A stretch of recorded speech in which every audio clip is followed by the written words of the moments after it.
Hello everyone, it's 1 o'clock, so we're going to start our webinar and I'm going to start.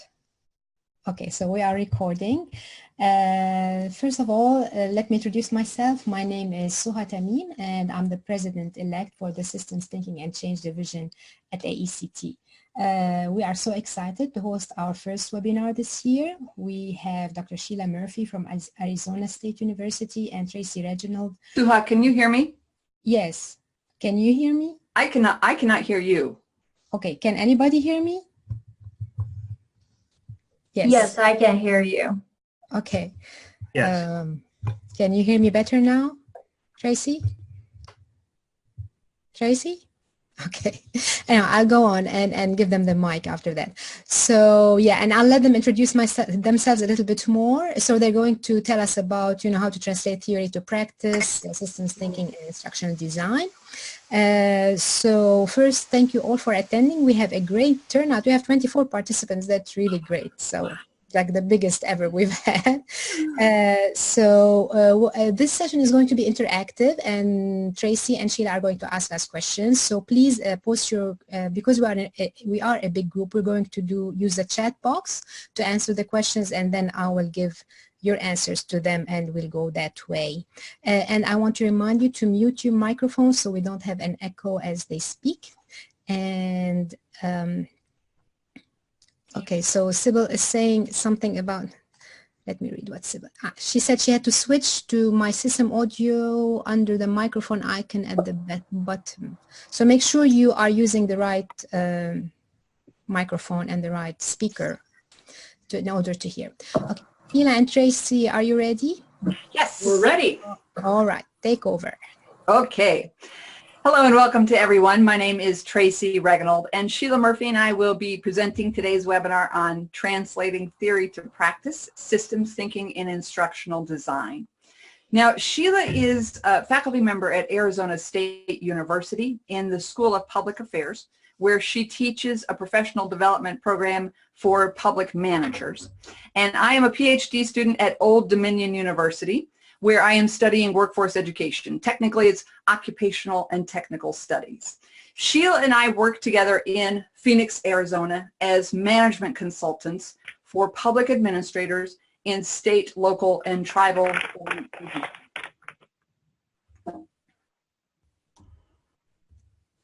So on today's agenda, I will actually give a background on the source material that we use for the webinar, and then Sheila will lead the discussion on theory to practice, systems thinking principles, and their application to instructional design. And as Suha mentioned, we will be pausing on certain slides to take questions and do some discussion with those things. So we'll have periods of more informal kind of presentations.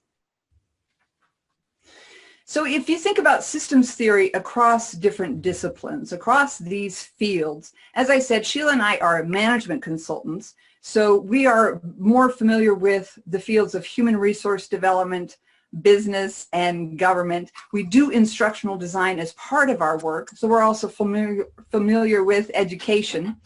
And of course, the field of biology has great importance for systems theory. And then the field of healthcare is very complex system. And then with economics, anyone who looked for a job during the recession is aware of how interconnected all of these disciplines and industry sectors really are.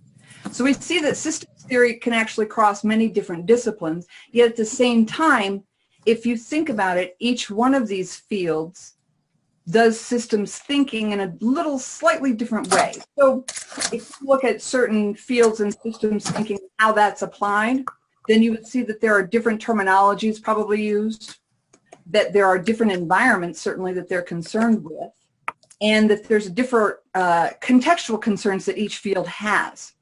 So today, what we're going to do is we're going to take a look at the field of engineering and how they've applied systems theory, how they do systems thinking, to get a better understanding and ideally to add a little more strength to our own work in our own various fields that we work in on a day-to-day basis.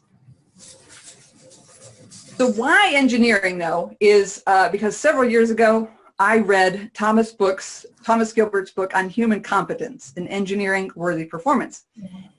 And in the first few pages, if you're familiar with this book, he talks about the difference between scientists and engineers. And it was very intriguing to me because he said, for instance, that scientists take a look at the world and take it as it is, whereas the engineer is intent on remaking the world. And why that made a difference to me was because at that time I was starting to find my identity, to define myself as an instructional designer. And it occurred to me that that was how he described engineers and how they think. That was how I kind of viewed myself as an instructional designer. So I take a look at how can I get the most power out of all these elements for a seminar or a training. How can I make it so that the person delivering the instruction is so clear that participants can easily understand it? Or how can I put these things together in such a way that participants are able to then go out and transform their own worlds? So that's why engineering is because of Thomas Gilbert. Now, getting into the specifics on the background and the source material, I got so curious about how engineers think and how they think about systems that I've taken a few classes in engineering departments. So I have a certification. I am a green belt, certified green belt in Lean Six Sigma, which if you're familiar with that, you know it's more of the quantitative and process level application. And then I've also taken a class in systems analysis from the engineering management department at ODU. And that's where I learned about system of systems engineering methodology. That's what that SOSE stands for, system of systems engineering methodology. Here's what you should know, I think, about engineering. Any engineering professor will tell you that engineering is not science. It's the application of science. But the classes that I took were very rigorous, methodologically sound as far as the system of systems engineering methodology. What was useful, what was interesting about that was how much qualitative work they put into it. Already did. So as far as the, somebody's microphone is unmuted, just so you know. But as far as the system of systems engineering methodology, the qualitative nature of it was surprising to me. Phenomenology came up in that systems analysis class. Axiology, ontology, epistemology, methodology, phenomenology. It was really interesting to me, and it dawned on me. So system of systems is another way of saying complex systems. The field of engineering is interested in understanding more about the social systems and soft skills approaches that they need because of the complexity of the world and the interconnectedness and the interdependence of all these different fields. It's very important, and system of systems engineering takes that on in its methodology. It's very important to get a balance of both the quantitative and qualitative approaches. So I thought that was very useful. So the three principles that Sheila is going to discuss in a minute come from the systems analysis class that I took. And then as far as the practical application that we have done, you should know Sheila has been teaching a course in systems to public managers for over 10 years, in which she works with them on how to connect systems and processes to organizational missions and visions. And then Sheila and I, in our work as consultants, have started to introduce these principles to public administrators in the context of strategic planning. So now I'm going to turn this over to Sheila, and she will talk a little bit about how we go from theory to practice in our work with instructional design. Then she'll jump into the systems principles, and we'll discuss those and how they apply to instructional design. Sheila? Thank you, Tracy. I will go so far to start as to say I don't think we could do the work we do without systems thinking. And I mean that very vibrantly because the systems principles give us a platform of theory and research that is a very encouraging foundation from which we can trust the work we do as we design. We follow a deductive process from the systems principles and the theory and design by asking questions and gaining as much rich insight as we can from diverse people in the population we're serving, populations plural usually. And as we design according to theory, We then create the application, and in the application and ultimate delivery that we provide, those who receive it give us insights, and they follow, and we follow then an inductive process of gathering those insights. And as we do that, we're seeing that theory informs practice, and practice certainly informs theory. We have selected out of 83 some systems principles identified 3, a modest number but a potent number. And the 3 that we are working with for instructional design purposes are very exciting, and they relate to one another. And I will be honest with you when I say that we share these specific principles with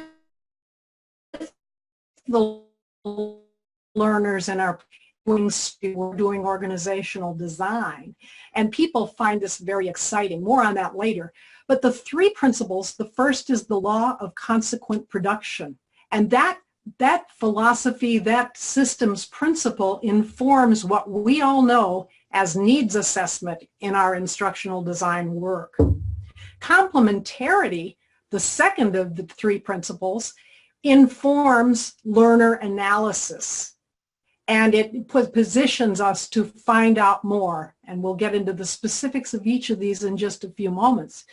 Holism, the third of the 3, is what informs contextual analysis. And as we connect these 3, they work together quite resiliently and really informingly, so that as we do what we do in instructional design, we feel a deeper foundation and connection among them. We'll begin with the law of consequent production. It sounds important, doesn't it? And it is. The top left shows you the definition, which is a system can only produce what it produces. Now, some of you might think, well, yeah, duh. Of course, it produces what it produces. Many times we are tempted to say, here's what we would like the system to produce. Let's just think for a moment of an example. A K-12 district, maybe one in your area, where everybody, the school board, the faculty, the parents, the administration, the students think the schools are just super duper. And we then encounter an inconvenient reality that the graduation rate at the high school is only 60%. Well, what the system produces is the best indicator of how the system performs. And that anchoring in what we then do in instructional design as needs assessment, we confront the gap between what is claimed and what really exists in reality. And when we conduct needs assessment, which you do, I know, all the time, we often come up against what we would like to be seeing happening as the system's result.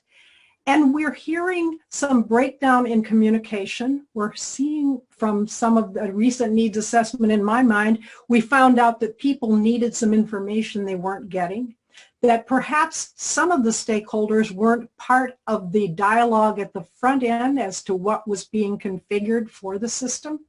And maybe the need for more information and connection was there, and we had to find that out and realize it. With the law of consequent production, we're reminded that if the system, what the system delivers is not what is intended, we're invited to reverse engineer and basically say, okay, let's find out how we produce that frankly undesirable result. Let's go backwards. And as we do that, we can reconfigure, recalibrate, and make what it is we do want to be producing. So it helps identify accurate, authentic, and realistic organizational performance. Let's discuss this a little bit, the law of consequent production. I'll start us off with a question. And if you can think of just a one-sentence answer here to this very profound question, imagine you work in higher education. Or perhaps you have just attended higher education or are doing it now. What does the university produce? think of a university. What does it produce? Any thoughts on that? Type your answers in the chat box. We'll watch the chat box here. Oh, can you see it? Or do you want me to moderate it, Sheila? We are not, I'll let you moderate that if you don't mind, Sue. That'd be great. So Brittany says graduates, Sybil says workforce. Ooh, great. Ashley says hopefully qualified professional researchers and practitioners. Kate, individuals who can think critically, assess challenges and develop solutions. Oh boy. Brandon says students for the workforce, new research. Diane says knowledge. Christine espouse productive citizens. You know, I tell you what, Suha, aren't you glad you work in a university? Look at what you must produce. This is a very rich array of elements, and I would submit these, I appreciate the ideas, and notice we had graduates, number one. That was a very fine baseline piece. And then as we got into qualified researchers, great critical thinkers, people who could perform in the workplace, the workforce is enriched by this array of tremendous people. We're at the confluence here of actual result, desired result. And what is wonderful about needs assessment as it is informed by the law of consequent production, you notice that if the system delivers, if what it delivers is not quite precisely what is intended, we have that opportunity with, of course, our reconfiguration through the needs assessment to design what it is we will do by reverse engineering first. And the philosophy guides the practice here. That's the important thing. Not many times I have found in the past where I'm doing needs assessment, I'm saying, okay, here's what I know, here's what I'm learning. We're asking questions. But I didn't feel that underpinning of a philosophical heft that you get with a systems principle like the law of consequent production that fundamentally speaks big picture about the system health, the system as a whole. Let's move to the second of three systems principles. The top left shows you for complementarity the definition, which is each person's perspective is both valid and incomplete. Okay, confession time. This particular systems principle is delicious to me. I find it extremely enriching because notice its strength. Valid and incomplete simultaneously. That's the positive and the negative foundation that says we're always needing more. Perhaps it's a bit addictive. Let's think about that. But it does mean that when we do the learner analysis practice that comes from complementarity, we're not going to be done anytime soon. We need to be diverse. We need to look at diverse views from a variety of different partners who are part of the big constellation. Now, the work we do is always, recently at least, with multiple organizations operating as one system. And that obligates us to do a lot of looking and listening. And then, you know, the job of the instructional designer doesn't end with our ears. It ends with synthesizing that vast treasure trove of insight and input. So that simultaneous validity and insufficiency of each perspective does reveal a system reality. And when we do this particular learner analysis, we're finding out factors that really enrich our understanding of what the system needs to do. So we're working inductively, reasoning out what the system reality is from the many viewpoints, all valid and incomplete. And that infinity of views contributes to the design of clear and accurate analysis of the system. So as it pertains to learners, the organization, and continued professional development, that richness, whether it's strategic work, design work, or coursework, will be enhanced. Let's look at complementarity for a little bit in terms of discussing this. And I'm going to pose another question to you. And again, you can chat box it up. And Suha, if you're willing to help us still, what might be possible if we considered all perspectives valid, even those we disagreed with?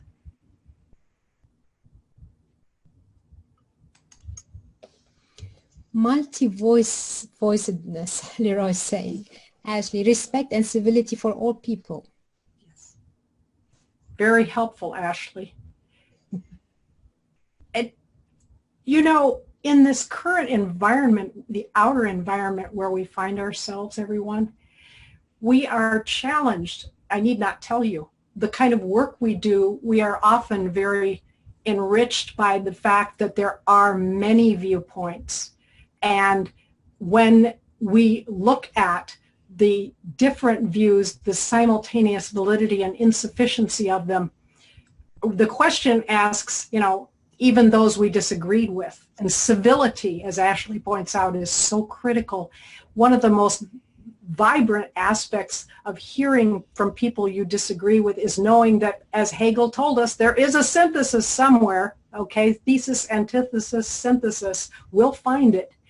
And when it comes to adding many, many views, the more we hear, the more we do get that chime that happens. Just like when you're doing research in the library, you do suddenly see that everything's coming back again, and you're getting a resonance of some points of common ground. So the complementarity helps. Can I interrupt you, because we have other responses that I think are interesting. Let's like hear it. Diane and Sybil say inclusivity. Quinley says admit the limit of self. Debate, discussion, and potentially confrontation. New viewpoints that we don't have, more information, opportunities for discussion. That's very rich. And as you identified the expansion of self, we're each a system. Conveniently or inconveniently enough, we're a system of systems, even with a group of people. But frankly, as we enrich and expand that we're part of something much larger, and more will be revealed on that in a few moments, but the interesting feature of this complementarity as a foundational underpinning for the kind of work we do with learner analysis, it's never simple. Could you give an example? Yes. For example, I will say that in designing, for instance, a particular program that we have done recently, I'm going to take a strategic example actually from city government, all right? And in looking at the many viewpoints that are needed as city government establishes its strategy that needs, of course, instructional design with it, you'll see that the business sector has a very certain kind of contribution, particularly small business, and an example I'm thinking of where hearing from small business owners, sometimes in our state affected by border issues and expressed concerns, looking at citizens in the city who are expecting services, maybe have aging infrastructure, people who want education for their children, people who are longtime government servants, and you take the array of views, and if you go too fast or are too limited, you may miss the richness that gives you a more accurate picture of exactly how complementarity informs the practice of the learner analysis. And we learn so much more from this. The confidence we can gain from gaining more and more views of a diverse nature cannot be overstated. It's a very rich and powerful experience.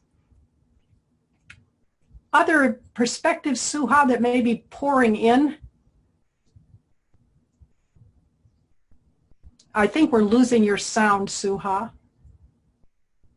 Because I was muted. Okay. Oh, there you are. Unmuted now. Good. Leroy is saying to capture the voices and views of everyone makes this rich. Thank you, Leroy, and nice to see you again or hear you. the interesting thing about that richness cannot be overstated. And what's interesting about systems as realities, you know, I didn't say this earlier, but a simple way of characterizing what is a system, by the way. A system has two big features: a drive toward one unified goal for the entire complex system, and all kinds of interrelationships among parts of that system. And what's wonderful there is that with complementarity, we fortify the strength of that, and the resilience we get from hearing those chime in and then bringing them together cannot be overstated. And when I said at the beginning, we couldn't do our work without these three systems principles, I wasn't kidding, because it's the difference between going through a rote mechanical process of going, now I'm going to ask the learners what they think. Let's see what they tell me. Instead, we're saying, we can't live without this. And it has to keep on expanding itself. So as we ask questions, as Leroy says, okay, here comes richness, be careful. Of course, you're going to have to synthesize them all too, so get your pen out. But the idea is you're going to get all this strength, and then you understand what the system is. Think about Heisenberg, folks. We're going to know what it is at this moment, but by 2 minutes from now, it's already changing. Systems grow, systems evolve, and particularly social systems, as we work with, go into a spiraling updrive so that they get better, they get stronger, and they get more inclusive and anchored. We're moving to the third of three systems principles, and it's holism. Sheila, you'll see. Yes. Leroy has a follow-up question. Oh, let's hear from Leroy. What is the relationship between complexity theory and systems theory? Seeing some similarities. I would like to hear more from Leroy on that, because I think there is a definite resonance there. And I think you bring up an excellent point, because the complexity you identify here, I'll just kind of watch Suha's eyes here as she reads what else Leroy may share here. And maybe Leroy would like to kind of share more on that with us about complexity theory. He might be still typing. So let's move to the third principle. And we'll come back to it. That's a great observation. The holism is defined as perceiving, understanding, and appreciating a system from its collective essence. And one of the things that we need to be aware of with holism is that it really is what informs contextual analysis, which instructional designers do all the time. But the wholeness and the connection among parts is quite vital. Many times, this is something I have found fascinating in our work, that many times very connected processes, people, and parts of the system are separated by time and space. So what might seem obvious, if I sit next to Leroy, for instance, it's pretty obvious we have a connection or we share work or should.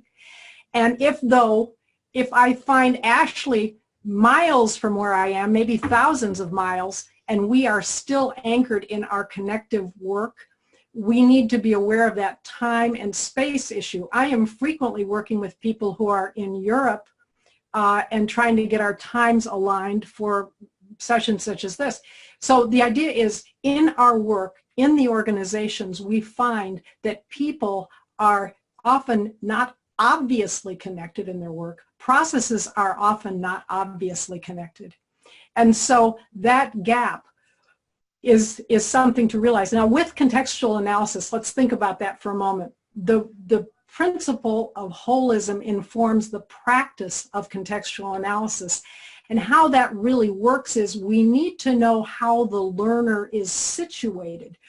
Is there managerial support for that person? What other supports are there for that person in the job arena?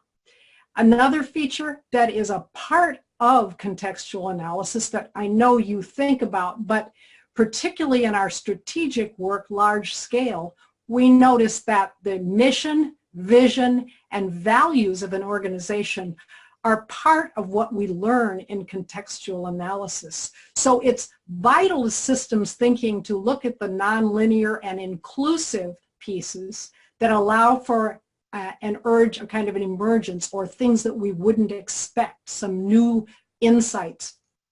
And the holism as a principle addresses connections between parts of the system while maintaining focus on the purpose and direction. And you see there that holism insists upon the big picture as a fundamental, palpable reality. And one of the things I'd like to remind you is, as we look at holism in relationship to complementarity and the law of consequent production, we're seeing a large fabric wherein the anchored reality that we get from the law of consequent production and needs assessment is fortified by the complementarity wherein we're getting all the diverse views through learner analysis that come into play. Then holism with contextual analysis says, big picture, folks, don't miss the big picture. There probably never was a single instructional design product that didn't have a bigger impact than the instructional designer might have suspected at the beginning of the exercise. Because everything we do consciously to design an improvement is impacting the system in a profound way. Sometimes I'll use the word non-obvious again. And the relationships among parts in a system and the purpose mean depth, richness, innovation, and inspiration become available. And all of holism gives us a lens through which to view the field of instructional design. Let us discuss holism a little bit and be remembering that all relationships are relevant and they present opportunities to realize the system purpose. Considering this, think about your workplace. In what areas do you see it may be possible to make more conscious connections? Inquiring minds want to know.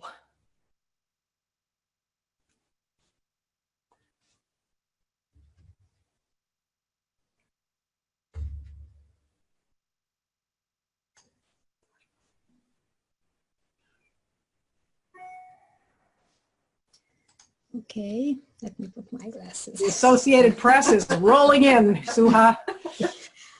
Silva says student affairs. Clark, oh, let me go back a little bit. It's scrolling.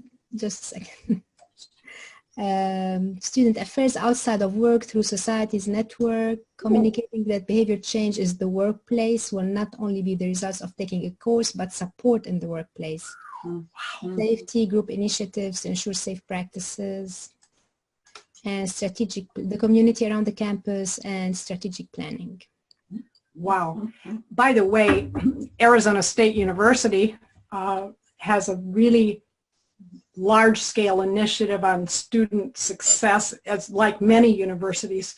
I know now we don't look at student success in a remedial way anymore. And as part of the larger university system, that when we talk about the contextual analysis and the kind of support that learners receive, it is more fundamental in the definition of every university I know of now than it used to be, because we're saying student success is something proactive, and that is very much in concert with the holism we're seeing here. And I appreciate hearing that perspective. And Suha, you reminded us of safety too, if I heard you right. The initiative on not only cybersecurity, but physical safety and assets being protected on campus, and the virtual realm as well. These are really attunements to holism, and I really appreciate hearing the connections. Remember that word, the conscious connections. One little game we like to play is to take two unlikely departments. One we thought of the other day was instructional design and the faculty senate. How do those two connect? How could they connect? just take things in your own mind where somebody could be influencing somebody else in terms of impact and connectivity. And there's a rich possibility sometimes where we can surprise ourselves to say we need to be thinking of these big issues, but also we need to think about how all the parts can mutually enrich. As we look at holism, let's hear any other insights there, Suha. Yes, we have a few more. Social media, higher ed, across courses and across departments, like you just said. More conscious connections help avoid errors, drama, and provide better working environment. Very substantial. And you know, the issue of social media as a connective tissue element can be very powerful and when managed well. And I think that you're mentioning too the across department consciousness and seeing that big picture. And you know, one of the things about systems that I want to emphasize with respect to instructional design is we have a privilege in the kind of work we all do.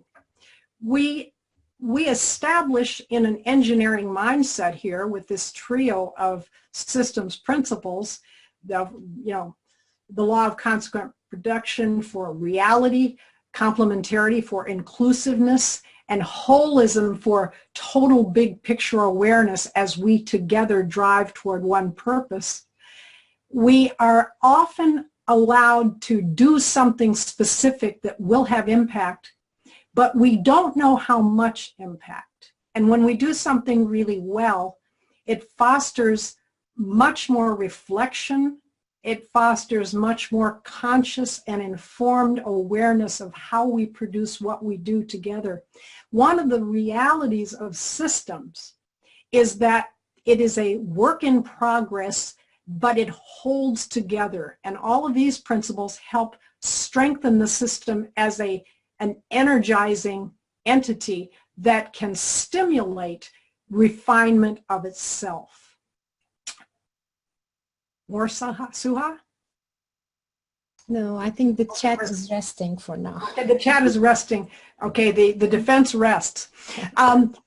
Looking at the systems principles together, we see that one of the best things we're finding in our practice is that systems help us do instructional design, strategic design, and large-scale organizational change initiatives much more productively, not just with each stripe of these three systems principles, but together. We find that we are always learning more. And just to tell you a personal example that was quite profound, when we recently were working in a large-scale design project and involved a very large part of the systems community, we found that we had people from all levels of the organization sitting together. We introduced these and more systems principles to the people. Everyone at every level was making comments about their confidence. They felt more powerfully connected with others. They felt their roles were more clearly defined as they heard those roles interpreted by others. People saying, oh, I see how what you do informs what we even begin to understand. So the taking of what you might think of as a direct service role that sometimes people have the unfortunate habit of calling entry level, which we shouldn't, but a direct service provider, a managerial level, a design level, whatever the level, people were getting together and talking excitedly about these principles and how they help them understand our large system. So we find this very energizing in our work, not just in the background, but we believe that theory is for everyone.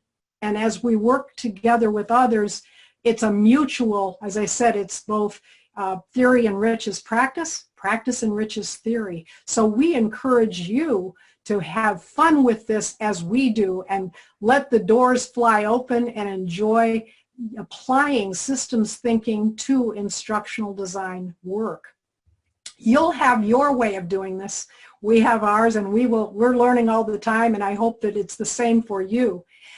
We want to thank you for being part of this webinar, and we have listed for your enrichment several resources that we believe will be energizing and inspiring for you, just as these are for us, and we use many of these all the time. So as you see the little pathway that actually Tracey created that herself. No, I'm just making that up. The pathway you see to great excitement in enriching instructional design through systems thinking, we know will be a big adventure for you as it is for us. I'd like to open this for any additional questions or observations that people may have, and we have Suhai at the keyboard in our lounge atmosphere here, so any perspectives? Or you may just they're thanking you for the list, and then I just wanted to say that we are recording this. They want to know if the PowerPoint will be shared. We are going to share the recording. We can send, actually I think we can email the participants, and we have a Facebook page where we are going to post this. It's going to be on AECT website, and we have a YouTube channel also. Goodness, there's no one on earth who will not see this if the will is there. Thank you, Suha. That's very exciting, and we're pleased to answer your question. Yes, we can make the PowerPoint available so that people can find that useful and apply. Perfect.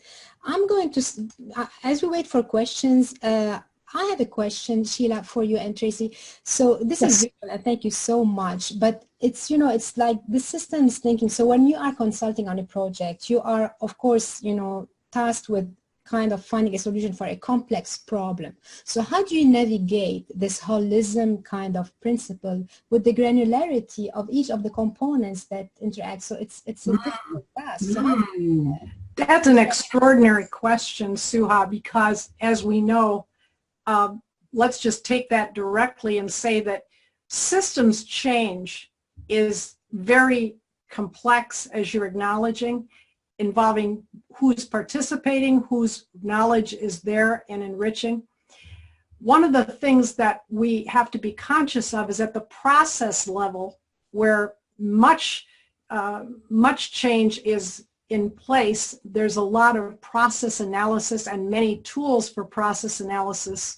As a matter of fact, here in our state, we have basically a commitment in many of our state agencies to use what's called Arizona Management System, which is essentially process analysis, and many people even confuse that with systems. But it is a subset, and a very rich one, with a lot of good categories and processes and metrics.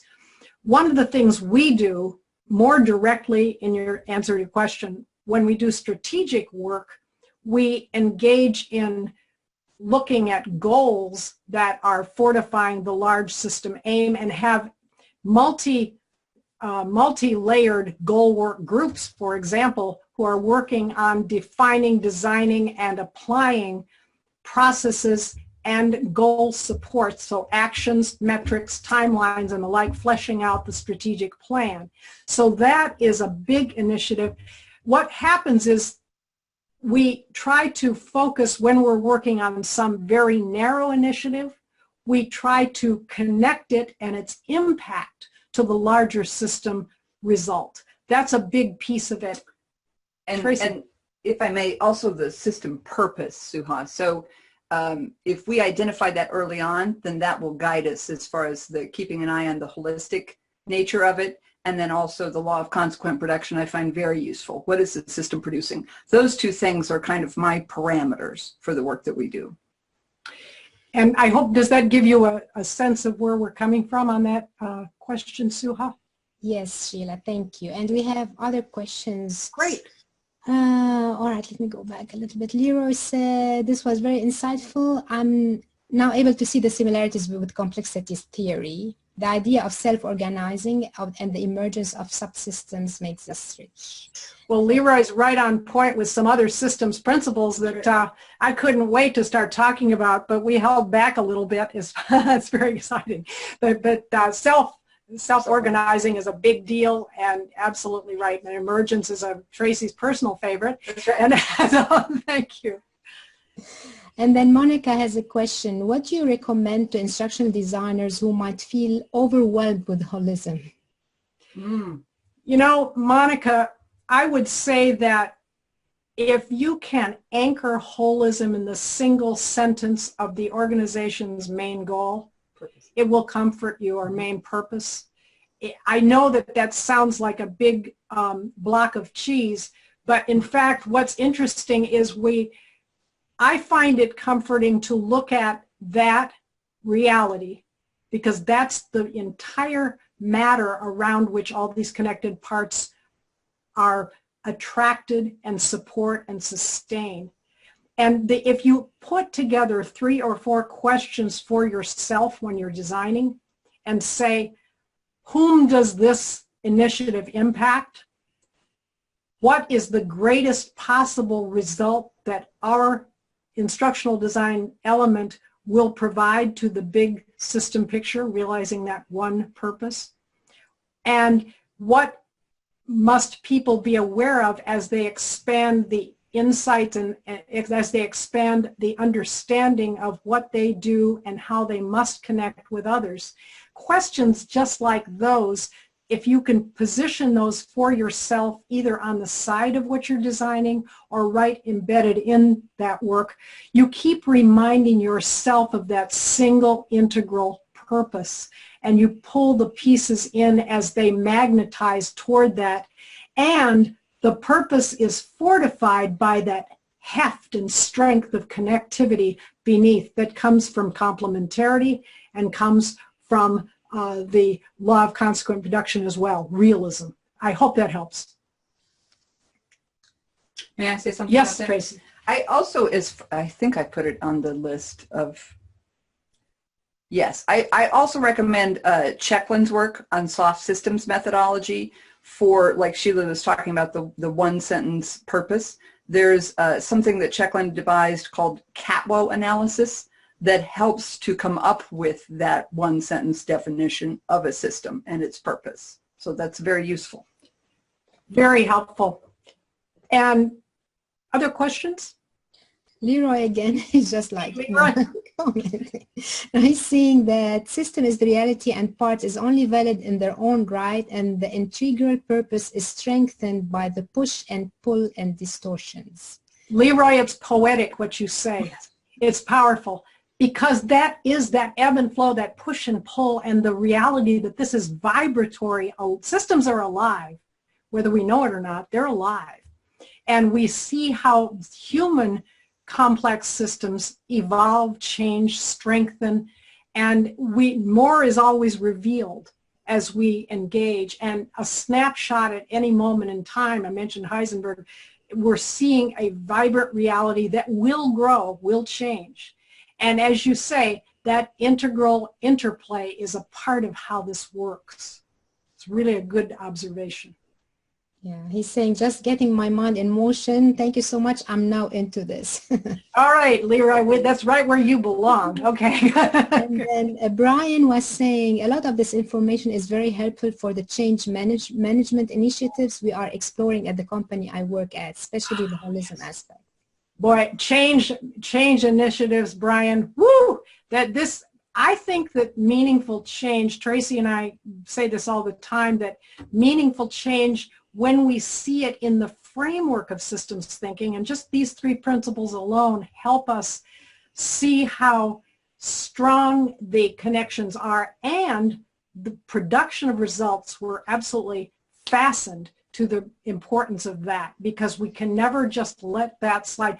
We're beyond the kumbaya stage as much as we're connecting. We're always connecting with results somewhere in our minds that we share. So systems are powerful. Systems tend to hold together. Remember that. We're beyond the kumbaya. We're beyond the kumbaya. Yeah, Tracey's writing that on it. She's getting a shirt with that on it. Okay. So.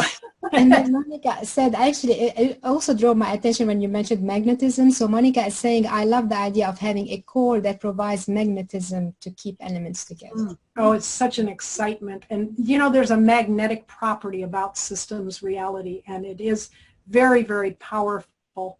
And as we see that infinity of views that Monica reminds us that the more we know about who's in the system and how they see it, believe me, the people we disagree with can be our best friends as we see how they enrich even how we think and how the confluence can get much more profound. So it's very exciting.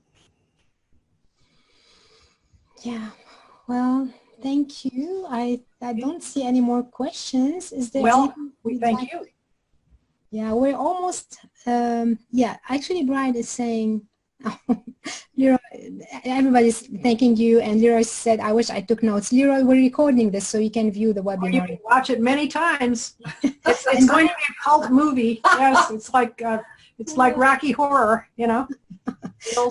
Brian is asking, how can we avoid process paralysis with an infinite number of voices? Well, Brian, I'll tell you, one of the things I love to do is synthesize, and it's a darn good thing. But as we get a richness and an array of views, and at various strategic milestones in the process, I love to stop and go, woo, look what we have here, and to point out themes. I love to draw out themes that we're seeing from what we're gathering. And as that happens, believe it or not, there is somewhat of a regression to the mean eventually. There is sometimes a crystallization that emerges, and although it may look like infinity, we keep it from being pure infinity by those milestones of synthesis, and that really helps. Plus, people like knowing, and I've found this to be true, Tracey's found this to be true, as we say, look at the several themes and it starts to coalesce, people go, yeah, I was part of that. It's good. I'm hearing what I said in that synthesis. So it keeps people from going, I don't think you perfectly represented me. But now if they say that, we'll ask some more and build it in. But I'm pointing out that the way it usually works is it pulls together and converges that initial divergent thinking that we're pulling together. As we converge the thinking, we get a nice plate of nice themes as a rule.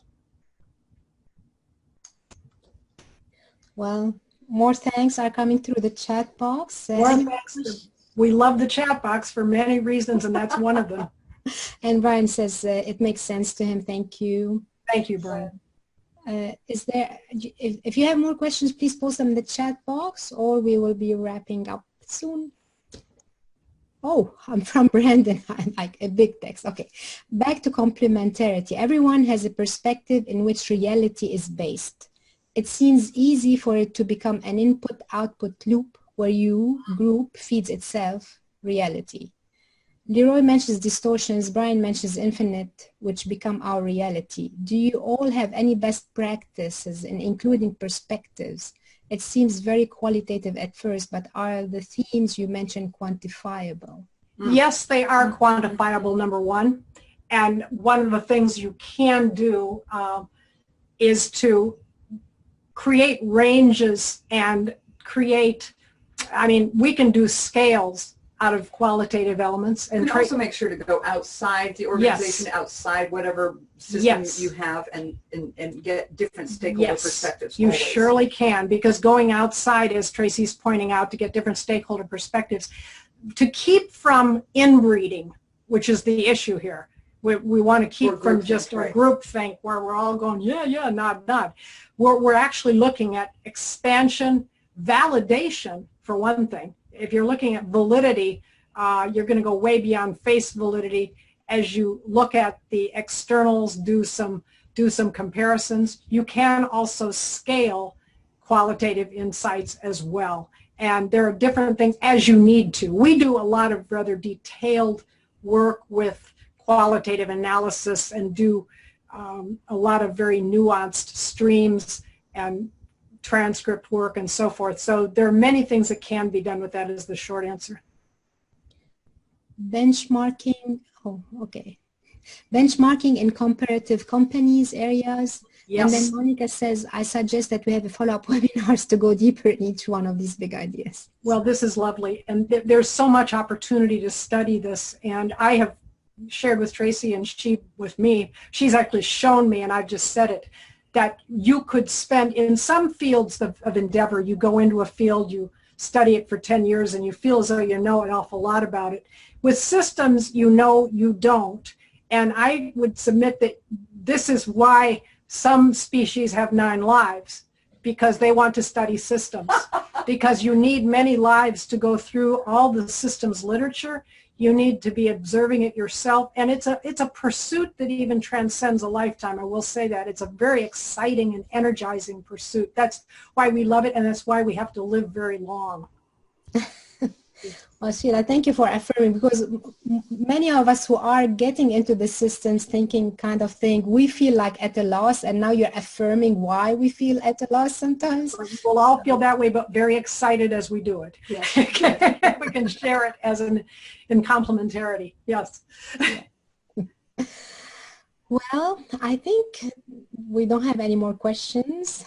So I want to thank you, Sheila and Tracey, for giving us this very, very rich webinar. And we have lots of participants and great discussions. So thank you, everyone, for attending.